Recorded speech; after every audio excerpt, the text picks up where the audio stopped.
Hello again, YouTube, and let's talk about a interesting little story about wings on front-wheel drive cars, shall we? So, a lot of people like to think a wing on a front-wheel drive car is useless or ridiculous. And normally, as for a daily driver, I do agree.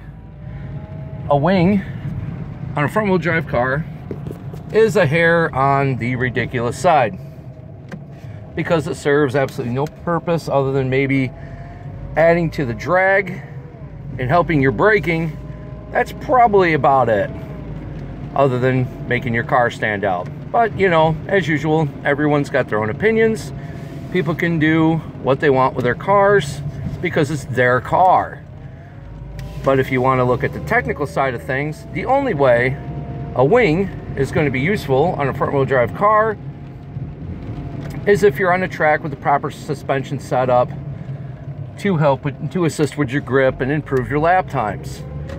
But as daily driving, like I'm doing right now, there is no racetrack here. This is not a place to race, and hence a rear wing is not going to do any good whatsoever on your car.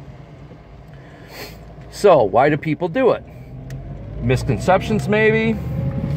Looks? Who knows? Ricers will be ricers, tuners will be tuners.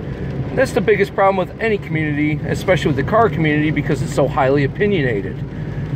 People always have an opinion about other people's cars and choices and beliefs.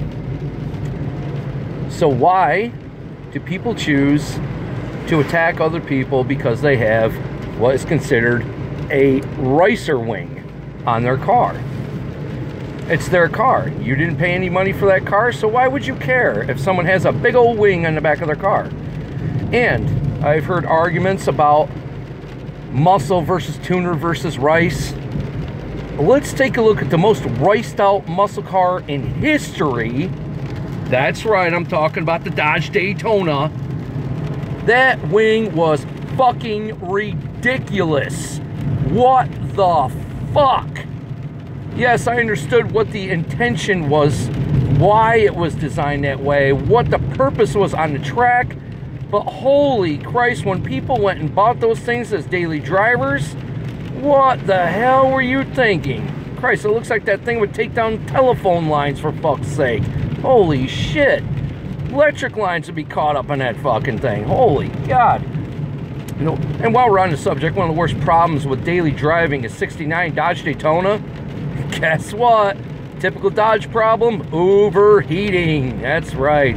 They didn't think two shits about putting extra hood ventilation for that massive engine under the hood. Don't get me wrong, I love the classic Dodges. They were dope as fuck.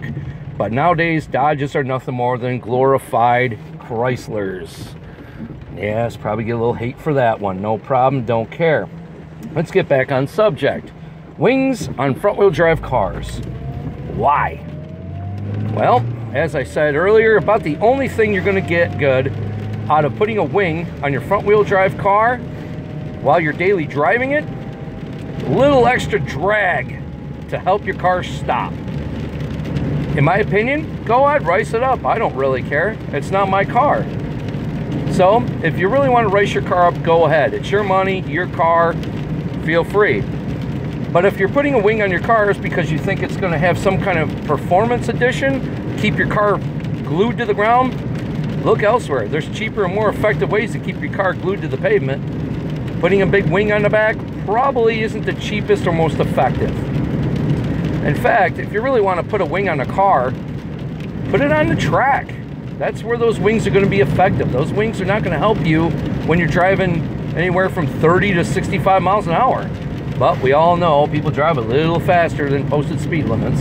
That is just the nature of the beast in the society we live in. So the question is, should you put a wing on the back of your front-wheel drive car?